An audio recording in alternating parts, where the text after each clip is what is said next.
Welcome back to our YouTube channel Knowledge Sharing. I am Abid Amanbar, founder and CEO of Blue Upper Trainer and a business coach. हमारा आज का topic है वो है arts of scientific study method. हमें study की ज़रूरत पड़ती है, तो उससे एक साइंटिफिक स्टडी का तरीका क्या है, इसके अंदर मैं आज आपके साथ अपनी नॉलेज शेयरिंग करता हूँ। क्योंकि मेरे पास जो एक्सपीरियंस है 60 साल से ज़्यादा रीडिंग करने का, स्टडी करने का मेथड है, और वो एज ए स्टूडेंट भी है, एज टीचर भी है, और एज एग्ज़ामिनर भी है, तो मुख्तलिफ़ चीज़ों से, और एज प्रोफेशनल भी है, तो मुख्तलिफ़ चीज़ों के हिसाब से ही। देखिए, इसके अंदर सबसे बड़ी बात यह है कि आज हमें हर स्टेज के ऊपर, हमें हर कैरेक्टर के अंदर हमें स्टडी की ज़रूरत पड़ती है। तो हमें बुक्स भी पढ़नी पड़ती है, हमें जो चीज़ें हैं उसके ये जो रीज़न्स हैं उसके अंदर रीज़न्स क्या है कि हमें एज ए स्टूडेंट भी पढ़ना पड़ता है, बुक्स भी पढ़नी पड़ती हैं, हमें जो पीरियडिकल जर्नल्स हैं वो भी पढ़ने पड़ते हैं, हमें बहुत सारी चीज़ें पढ़नी पड़ती, प्रोफेशनल में भी और एक नॉर्मल लाइफ के अंदर भी हमें पढ़नी भी पड़ती है और पढ़ानी भी पड़ती है। पढ़ाने के लिए भी हमें पढ़ना पड़ता है। तो ये रीजंस हैं, ये एक पहला आर है। एक इसके अंदर और आर है, वो है रट्टाफिकेशन का। जो पाकिस्तान और इंडिया के अंदर जो हमारा कल्चर है वो रट्टाफिकेशन का, उससे स्किल्स नहीं बढ़ती, उससे कोई नॉलेज बढ़ती नहीं है, उससे कोई नॉलेज इम्प्रूव, और उसके अंदर हम बहुत सारी हमाकतें करते हैं। मैं आपको एक अपनी वर्कशॉप के अंदर एक जगह पे मैं बताऊंगा।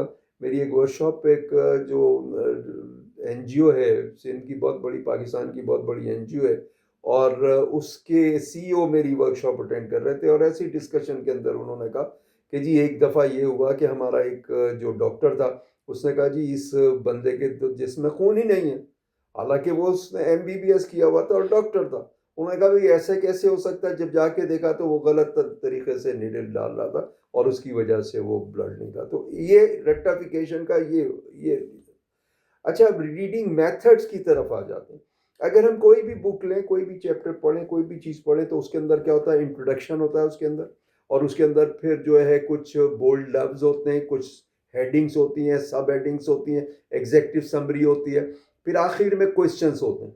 ये चीज़ें लबे लबाब अगर देखें तो ये चीज़ें होती हैं। इन सब चीज़ों को पढ़ लें इंक्लूडिंग क्वेश्चन, उससे हमारे जहन में आ जाएगा कि हमें क्या चीज़ों को मालूम होना चाहिए, और इन अ वे हमें टर्म्स ऑफ रेफरेंस TOR हमें पता लग जाएगा कि इस चैप्टर को या इस जो भी आर्टिकल है इसे पढ़ने के लिए हमें क्या चीज़ है। अब उसके बाद इन चीज़ों को पहले पढ़ लें, बोल्ड चीज़ों को पढ़ लें, इंट्रोडक्शन को पढ़ लें, एग्जेक्टिव समरी को पढ़ लें, और इसके अंदर जो भी हाईलाइटेड लफ्ज़ हैं उनको हम पढ़ लें। तो हम इसको इस तरह से हम पढ़ लेंगे तो उससे क्या होगा कि हम जब दोबारा उन चीज़ों को पढ़ेंगे तो हमें याद हो जाएंगी। उसके बाद फिर पूरा चैप्टर हम पूरा पढ़ें और उसके ऊपर, और एक दफ़ा पूरी चीज़ पढ़ने के बाद फिर हम इसके अंदर ये करें कि हम इसको रिसाइट करें, यानी रिवाइज करें। हम जो उसको पूरा चैप्टर को A to Z ना पढ़ें, और उसके कुछ खास पॉइंट्स जो है ना उसको हम पढ़ें। रिसाइट के अंदर ये कि हमें रिवाइज करना होगा। दूसरा आर जो है, एक एडिशनल आर जो है वो है रिवाइज करने का। हमें एक रिसाइट करना होगा, यानी रिवाइज करना होगा। हम उसके अंदर जो हेडलाइंस हैं और जो खास चीज़ें उसको पढ़ें, यानी एक दफ़ा तो हमने पूरे चैप्टर को, पूरे आर्टिकल को पढ़ लिया, उसके बाद उसको उसी वक्त खास चीज़ों को पढ़ेंगे तो हमारे जहन के अंदर, हमारे दिमाग में वो चीज़ें बैठते चले जाएंगी। और उसके साथ साथ फिर हम इसके अंदर एक काम ये करें कि उसके बाद हम अगला आर जो है ना वो रिपीट करने के अंदर क्या है कि हम उसके नोट्स बनाएं। हम रिपीट करने में उसके नोट्स बनाएं, अंडरलाइन चीज़ों को भी देखें और उसके अंडरलाइन भी करें। और उसके अंदर इम्पॉर्टेंट चीज़ ये है कि हम जितनी भी बोल्ड चीज़ें, जितनी भी अंडरलाइन चीज़ें हैं, हम उसको एक दफ़ा रिवाइज कर लें, उसको हम एक दफ़ा पढ़ लें, तो उससे हमारा रिवीजन हो जाएगा। और उसके बाद फिर एक और आर जो है वो है रिप्रोड्यूस, यानी पैराफ्रेजिंग। हम उसको दोबारा अपने लफ्ज़, अपने अल्फाज के अंदर उसको, उसके नोट्स बनाएं, शॉर्ट्स नोट्स बनाएं, उसके हम नोट्स बनाएं और उसको शॉर्ट नोट्स के अंदर। अच्छा, एक और चीज़ मैं इसके अंदर बताता जाऊँ, जैसे शॉर्ट नोट्स बनाने का, और इसके अंदर है एग्ज़ाम के हवाले से एक चीज़ बता दूँ मैं आपको। एग्ज़ाम में होता ये है कि जो स्टूडेंट ज़्यादातर फेल होते हैं वो ये होता है कि जो शॉर्ट नोट्स होते हैं, जैसे 3 और से 5 नंबर के नोट्स हैं, उसके ऊपर वो जो है बहुत ज़्यादा टाइम लगा देते हैं, उसके बाद उनका टाइम दूसरा जो है वो आउट हो जाता है। اور وہ پھر فیل ہو جاتے ہیں. اس کے لیے بہتر یہ ہے کہ اگر کوئی کوشچن 3 نمبر کا ہے تو اس کے لیے اگر 100 مارکس کا پیپر ہے 3 گھنٹے کا تو اس کے لیے آپ کو سمجھ لیجیے 5 منٹ کے اندر وہ ہو جانا چاہیے.